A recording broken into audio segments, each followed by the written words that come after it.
We come back and talk more about, Gaza. It is in focus where Netanyahu's final effort is underway. There is now a ground assault which has begun from the Israeli side into the Gaza City. This has been much anticipated. This has been in the works for some time now. But what lies ahead? Now, Israel has to do two things. It has to go deep inside Hamas territory and at the same time ensure that hostages are protected. Let's not forget that as far as the entire deep tunnel network that Hamas has, all of that still remains. None of that has actually been devastated, damaged as far as Israel's pounding of Gaza is concerned. So that deep tunnel network remains, even as Gaza City is now going to be under major ground assault because Israel feels this is the only way it can get those hostages back. Can it? Remains to be seen. But let's first play out this report that tells you how significant this assault is, the scale at which Israel is looking to do this, and how long can it potentially continue this without threatening the lives of hostages, which frankly they are standing by and holding on to a thread as far as life is concerned. Let's play out this report. It's been called Netanyahu's final push. A sweeping ground assault into the heart of Gaza City is now in full motion. Footage shows Israeli tanks and bulldozers entering Sheikh Radwan. This is Israel's most extensive ground push in Gaza since the war began. The IDF says it's targeting Hamas's last military stronghold and aiming to bring the remaining hostages home. But at what cost? The Gaza Health Ministry reports 65,062 dead. Humanitarian workers speak of a slow-moving famine with over 430 confirmed starvation deaths, nearly a third of them children. Displacement is near total, with 9 in 10 Gazans fleeing south, many on foot. And as tanks push forward, the pressure back home on Netanyahu is erupting. Just outside the Prime Minister's Jerusalem residence, families of the remaining hostages have built an encampment. They say Netanyahu's war gamble is risking their loved ones' lives and Israel's soul. התחננתי, התחנפתי, הייתי ממלכתית, הייתי תוקפנית, התפללתי, וכך נלחמות כל המשפחות. ואיפה הממשלה הזאת? Across the Mediterranean, Europe is moving to freeze Israel's trade privileges. The EU accuses Israel of violating core human rights clauses in their trade deal, citing mass civilian deaths and aid blockades. Netanyahu's warning, if isolated by Europe, Israel may have to become what he calls a super Sparta, self-reliant, militarized, and ready to stand alone. ואנחנו עושים מאמצים כרגע לפתוח צירים נוספים כדי לאפשר פינוי מהיר יותר של האוכלוסייה העזתית, להפריד אותה מהטרוריסטים שאותם אנחנו רוצים לתקוף. The IDF claims progress, but underground 48 hostages still remain. And for their families, time is running out. Netanyahu says this is the final push to defeat Hamas. But whether it ends the war or drags the region into deeper chaos may depend on what happens in Gaza City in the coming days. Bureau Report, NDTV World.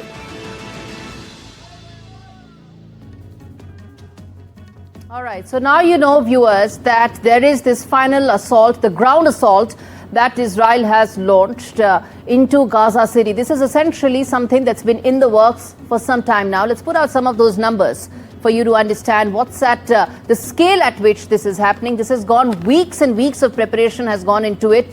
Benjamin Netanyahu announced this about almost 2 months back. So there's been a lot of preparation that has gone into it. First and foremost, it has actually stormed deep inside Gaza City. even as the toll is rising and the offensive is intensifying. Now, as far as the toll is concerned, it's very important to tell you, viewers, that these are numbers that are coming in from the Gaza side. These are numbers coming in from the Palestinian authorities.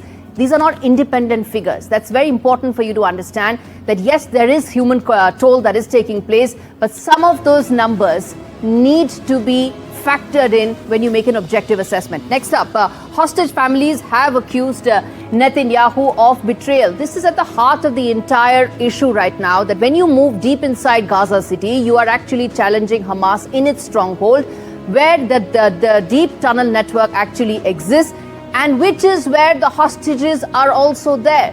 So Hamas has actually said that if there is going to be any effort by the IDF to take those hostages by force, they will all be shot dead. They will all be killed, which is why the hostage families are protesting outside Netanyahu's residence, saying that anyway, we have limited options, and even those are going to be ruled out the moment you try and take those hostages by force. Donald Trump has also weighed in on it. I'm going to tell you that in just a bit.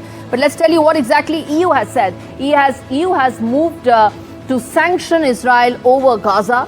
This is something that there's been a lot of international condemnation that has grown, because the moment Israel has gone deep inside Gaza City, a lot of Gazans have actually fled. They have limited options. There is only that single corridor, and even aid is now fast disappearing, which is why condemnations are piling up. Let's get ahead in terms of what Netanyahu is saying. Well, super Sparta isolation is what Benjamin Netanyahu is saying. Again, a man who has very limited options. It's going to be 2 years since this conflict, viewers, and some of those hostages haven't seen sunlight for 2 years. They are trapped in those tunnels, and this may be the option that Israeli forces have. But is this the best one as far as hostages are concerned?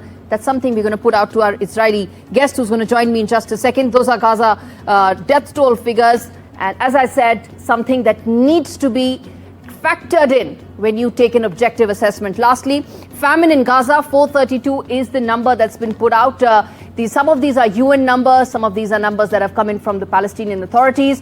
Either way, what we are looking at is a huge human catastrophe that has unfolded in Gaza, even as military options that Israel has on the table are very limited. And let's get that detail from Benny Benjamin, who's joining me for more on this. Mr. Benjamin, thanks so much for speaking to me on Faultlines. Let me start by asking you, sir, as things stand right now, what do you make of the ground assault?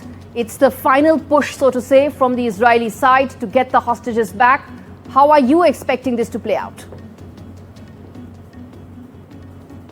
The public opinion is divided into two. Today, some people, they say, okay, we must go in Gaza and take out our hostages back. There are some people who are thinking about that if the army will go in, the hostages will be killed. I'm with the opinion that they were supposed to negotiate and bring the hostages back. There is a negotiation going on in London, what I know as per the news, that they will sit on the table and discuss about the hostages. And I think to believe them, they will release 1 or 2 hostages to show that there is a way to do it. So I wish that will come in today or tomorrow itself, so that we will know that the negotiation will happen and we will stop the war. My opinion is that we had enough war. We must finish the war as soon as possible, because casualties are in both sides. Our soldiers have been killed. Our people have been worried, and we are getting still. Houthis are giving us a lot of missiles throughout the week. So it's very bad and very uncomfortable situation that we have. As per my opinion, also the European countries are taking part in this. And I believe that if they were not supporting so much the Palestinians, I'm not talking about Palestinians from the West Bank, I'm talking about the Palestinians from Gaza, where they are supporting completely, because these are the terrorists, people who came in Israel. We have not started the war. We were giving them everything, water, electricity, everything.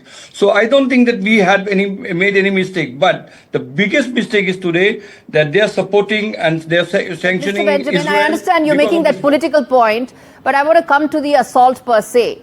this comes at a time when most of the Hamas deep tunnel network is still intact. So the IDF is going deep inside Hamas territory, and many say risking the lives of hostages who are anyway holding on to life with just a thread right now. I don't like to call them even Hamas today, because they are the guerrillas of this area.